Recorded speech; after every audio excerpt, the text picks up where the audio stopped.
नमस्कार, स्वागत और अभिनंदन है आपकी अपनी तक्षशिला एकेडमी जोधपुर के YouTube चैनल पर। विद्यार्थियों, आज अपन पढ़ेंगे राजस्थान इतिहास का एक महत्वपूर्ण वंश और वो है राजस्थान का सबसे प्रसिद्ध वंश जिसका नाम है चौहान वंश। चौहान वंश के बारे में आज अपन पढ़ेंगे और चौहान वंश की जो महत्वपूर्ण प्रश्न है जो एग्जाम में पूछे जाते हैं उन प्रश्नों के ऊपर भी चर्चा करेंगे। चौहान वंश से संबंधित ये कहा जाता है कि एक व्यक्ति था जिसका नाम था चंद्रवरदायी। चंद्रवरदायी ने ग्रंथ लिखा था पृथ्वीराज रासो। उस पृथ्वीराज रासो में यह लिखता है कि चौहान वंश की उत्पत्ति अग्निकुंड यज्ञ से हुई है। वो क्या लिखता है? वो ये लिखता है कि एक बार इस सारी धरती पर, यानी ये जो पृथ्वी है, यहाँ जो रहने वाले लोग थे, ये लोग असुरी ताकतों से परेशान हो गए थे, यानी गलत लोग यहाँ पर शासन करने लग गए थे और यहाँ के लोगों पर शासन भी कर रहे थे और शोषण भी कर रहे थे। तो एक व्यक्ति हुए जो ऋषि थे जिनका नाम था गुरु वशिष्ठ। गुरु वशिष्ठ ने माउंट आबू में एक यज्ञ किया था जिसका नाम था अग्निकुंड यज्ञ। उस अग्निकुंड यज्ञ में 4 राजपूत योद्धाओं, जिनको बाद में 4 राजपूत जातियों के नाम से जाना जाता है, प्रतिहार, परमार, चालुक्य और चौहान उत्पन्न हुए। बाद में ये अलग अलग क्षेत्रों में फैल गए और अलग अलग क्षेत्रों में अपनी अपनी शक्ति का लोहा मनवाया था। तो अपन पढ़ रहे थे चौहान वंश। चौहान वंश की उत्पत्ति के बारे में सर्वमान्य सिद्धांत माना जाता है, वो किसका माना जाता है? चंद्रवरदायी का। चंद्रवरदायी जो पृथ्वीराज चौहान तृतीय के दरबारी हुआ करते थे और उनके अजीज मित्र भी हुआ करते थे, उन्होंने पृथ्वीराज रासो में ये बात लिखी है कि चौहान वंश की उत्पत्ति किससे हुई है? अग्निकुंड से हुई है। अब बात करते हैं राजस्थान के अंदर जो चौहान वंश है उनके महत्वपूर्ण शासकों के बारे में, जो आपके एग्जामों में अक्सर सवाल पूछे जाते हैं। ऐसे शासक जिनके बारे में एक एक लाइन के सवाल पूछे जाते हैं और जिनके बारे में आप पढ़ना कभी पसंद भी नहीं करते और अक्सर वहीं पर धोखा खा जाते हो। पसंद करने का मतलब ये होता है कि आप एक एक दो लाइन के प्रश्नों में इंटरेस्ट नहीं लेते हो, लेकिन मेरिट बेस्ड प्रश्न होते हैं। तो अपन पढ़ रहे हैं शाकंभरी के चौहान या चौहान वंश या शाकंभरी व अजमेर के चौहान वंश। अब चौहान वंश का संस्थापक किसे माना जाता है? देखिए, चौहान वंश का संस्थापक माना जाता है एक व्यक्ति जिसका नाम है वासुदेव चौहान। वासुदेव चौहान को माना जाता है संस्थापक। ध्यान रखना। या फिर आप कह सकते हो कि आदि पुरुष किसे माना जाता है? वो माना जाता है, आदि पुरुष किसको माना जाता है? वासुदेव चौहान को। चौहानों को चाहमान भी कहा जाता है, ध्यान रखना, चाहमान भी कहा जाता है। अब देखिए, इनका जो प्रारंभिक राज्य क्षेत्र था चौहानों का, वो प्रारंभिक जो राज्य क्षेत्र था जहां पर ये प्रारंभ में रहा करते थे, वो एक तो अहि छत्रपुर, एक जंगल प्रदेश, एक पाली का नाडोल क्षेत्र और एक इंपॉर्टेंट है, महत्वपूर्ण है, जहां से चौहान वंश की उत्पत्ति मानी जाती है, वो है सांबर। तो देखिए, सांबर के अंदर चौहान वंश के संस्थापक थे, वो थे वासुदेव चौहान। वासुदेव चौहान को ऐसा कहा जाता है कि एक बार शाकंभरी माता का आशीर्वाद मिलता है और शाकंभरी माता के आशीर्वाद से इन्होंने सांबर में किसकी स्थापना की थी? चौहान वंश की स्थापना की थी। अब देखिए, चौहान वंश का जो राज्य क्षेत्र था, एक तो सांबर जो जयपुर के आसपास का क्षेत्र है, इसके अलावा जंगल प्रदेश, बीकानेर, नागौर, और इनकी जो राजधानी थी चौहान वंश के शासकों की, वो थी अहि छत्रपुर। अहि छत्रपुर प्राचीन नाम किसका है? नागौर का। इसके अलावा पाली का नाडोल क्षेत्र चौहान वंश से संबंधित है। एक व्यक्ति हुआ था जिसका नाम था गुणभद्र। गुणभद्र ने एक अभिलेख लिखवाया था, बिजोलिया अभिलेख। जो बिजोलिया अभिलेख है वो भीलवाड़ा जिले में स्थित है। भीलवाड़ा जिला जो मेवाड़ क्षेत्र में आता है, तो भीलवाड़ा जिले के अंदर गुणभद्र ने एक अभिलेख लिखवाया था। उस अभिलेख को बिजोलिया अभिलेख कहा जाता है। अब बिजोलिया अभिलेख इसलिए कहा जाता है क्योंकि जो भीलवाड़ा है, भीलवाड़ा के बिजोलिया से नामक स्थान पर यह मिला था। उसमें यह लिखता है कि चौहान वंश के संस्थापक थे वासुदेव चौहान और वासुदेव चौहान ने शाकंभरी माता के आशीर्वाद से, किसके आशीर्वाद से? शाकंभरी माता के आशीर्वाद से सांबर झील का निर्माण करवाया था। यानी सांबर झील का निर्माण वासुदेव चौहान ने करवाया था। ये किसमें? बिजोलिया अभिलेख में। और बिजोलिया अभिलेख का लेखक कौन? गुणभद्र।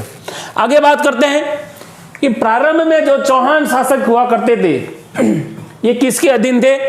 प्रतिहार शासक थे, उन प्रतिहार शासकों के अधीन हुआ करते थे। सवाल पूछा जाता है कि प्रारंभ में चौहान किसके अधीन राज्य करते थे या शासन करते थे, तो प्रतिहार शासकों के ये अधीन हुआ करते थे।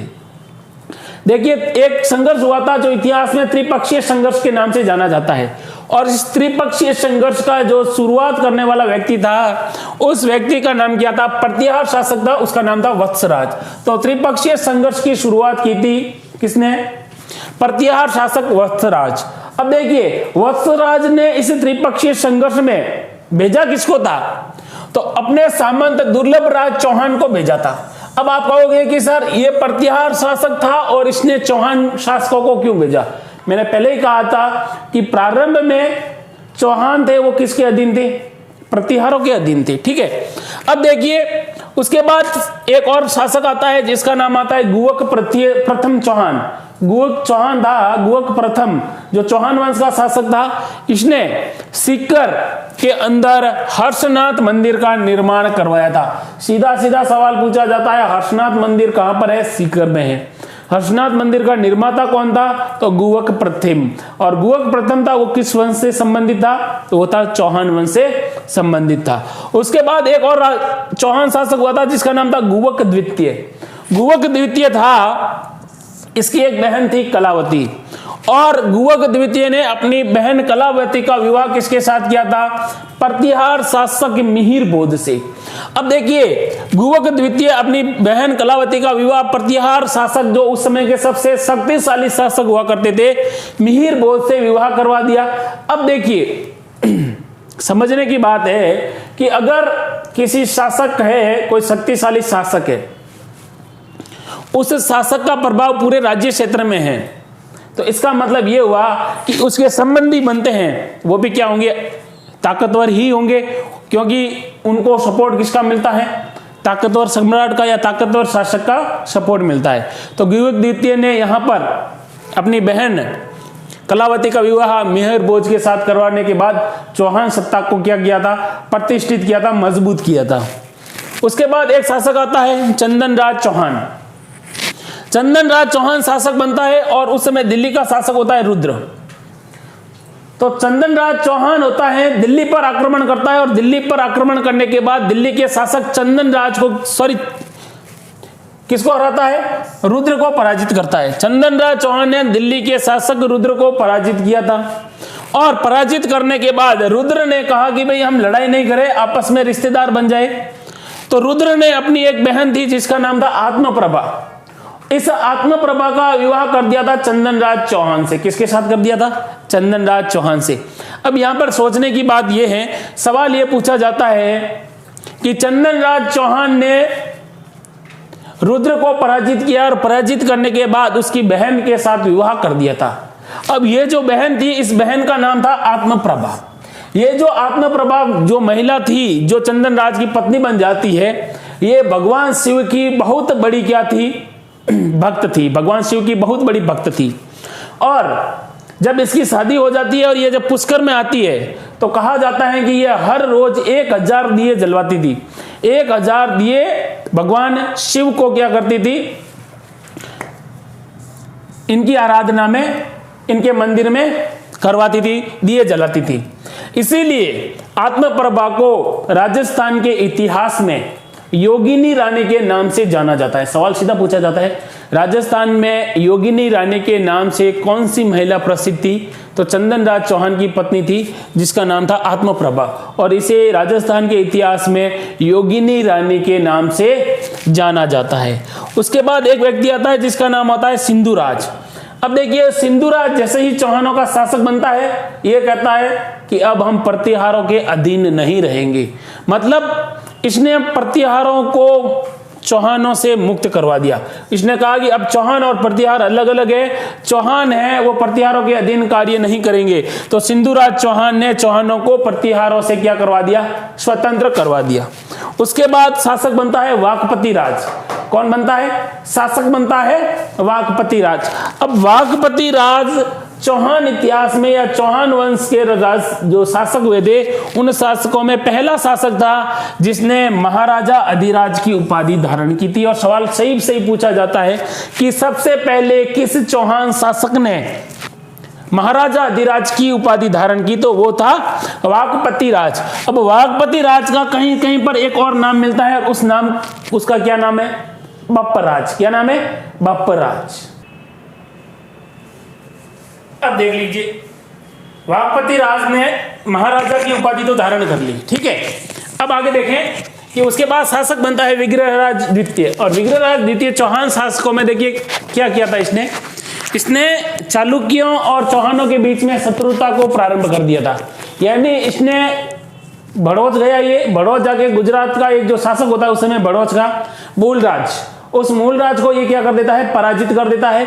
पराजित करने के बाद जब वो वहां से वापस लौट रहा होता है तो बड़ौच के अंदर ही आशापुरा माता का मंदिर बनवाता है। तो देखिए विग्रहराज द्वितीय ने चौहान शासक था और चालुक्य शासक मूलराज को पराजित करता है। पराजित करने के बाद वापस लौटते समय बड़ौच में आशापुरा माता का मंदिर बनाता है। आशापुरा माता चौहानों की आराध्य देवी मानी जाती है। इसके अलावा देखिए बिजोलिया अभिलेख है जो गुणभद्र ने लिखा था। इस बिजोलिया अभिलेख में लिखा है कि विग्रहराज द्वितीय प्रथम चौहान शासक था जिसने विंध्यपति की उपाधि धारण की थी। विंध्यपति का मतलब क्या होता है? देखिए विंध्यपति का मतलब होता है दक्षिण को जीतने वाला। तो सवाल एग्जाम में पूछा जाता है किस चौहान शासक ने विंध्यपति की उपाधि धारण की थी? तो किसने की थी? विग्रहराज द्वितीय ने। इसके अलावा इस बिजोलिया अभिलेख जिसके बारे में मैंने बताया था कि लिखने वाला कौन था? गुणभद्र। और इस गुणभद्र के अभिलेख में ध्यान रखना कि चौहान थे, इन चौहानों का आदि पुरुष या चौहान वंश का संस्थापक किसके माना था? वासुदेव चौहान को। वासुदेव चौहान ने सांबर जेल का निर्माण करवाया था, एग्जाम में पूछा जाता है।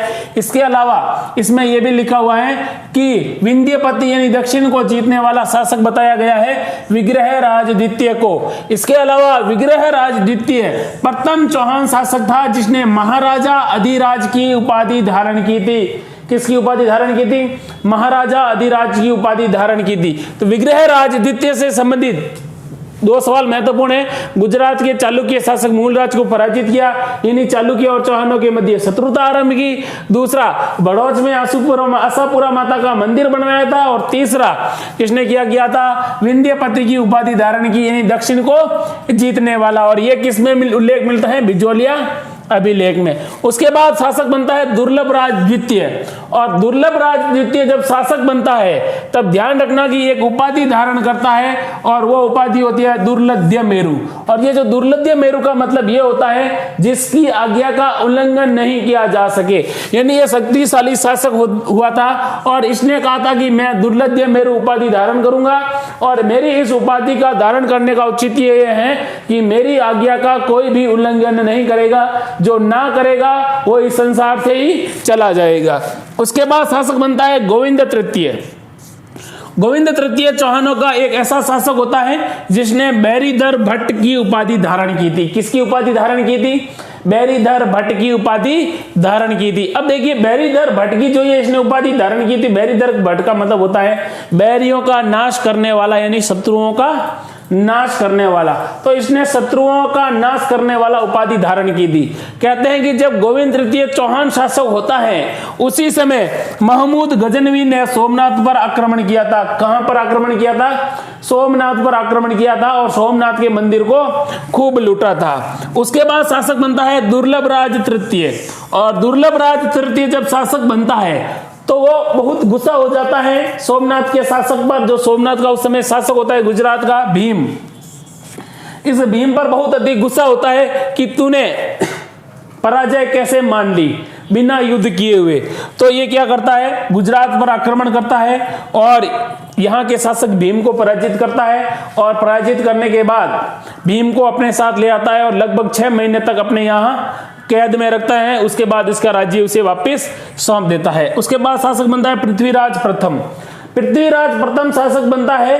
और पृथ्वीराज प्रथम का इंपॉर्टेंट ये है सवाल कि इनका एक मंत्री था जिसका नाम था हट्टड़, और हट्टड़ ने सीकर में, ध्यान रखना, जीर्ण माता का मंदिर बनवाया था। जीर्ण माता चौहान वंश की कुलदेवी मानी जाती है, जिनका मंदिर सीकर में है, और मधुमक्खियों की देवी भी कहा जाता है। ढाई प्याले इनकी शराब भी चढ़ती है।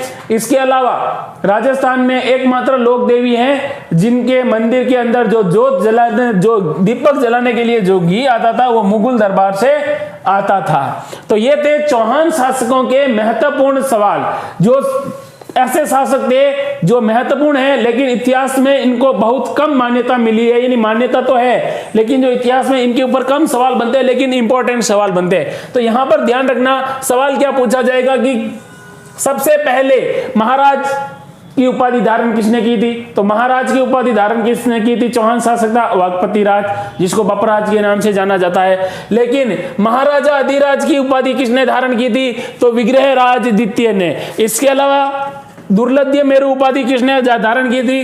दुर्लभ राज ने। इसके अलावा बेरीधर भट्ट की उपाधि किसने की थी? वो की थी, धारण करने वाला था बेरीधर भट्ट, जिसका मतलब होता है शत्रुओं का नाशक। पृथ्वीराज द्वितीय का प्रथम का मंत्री होता है जिसका नाम होता है हट्टड़, जिसने सीकर में हर्ष पर्वत पर, आप कह सकते हो, जिसने सीकर में जीर्ण माता के मंदिर का निर्माण करवाया था। तो तक्षशिला एकेडमी जोधपुर के वीडियो को लगातार देखने के लिए तक्षशिला एकेडमी जोधपुर का यूट्यूब चैनल है, उसको सब्सक्राइब कीजिए, लाइक कीजिए, शेयर कीजिए और कमेंट कीजिए।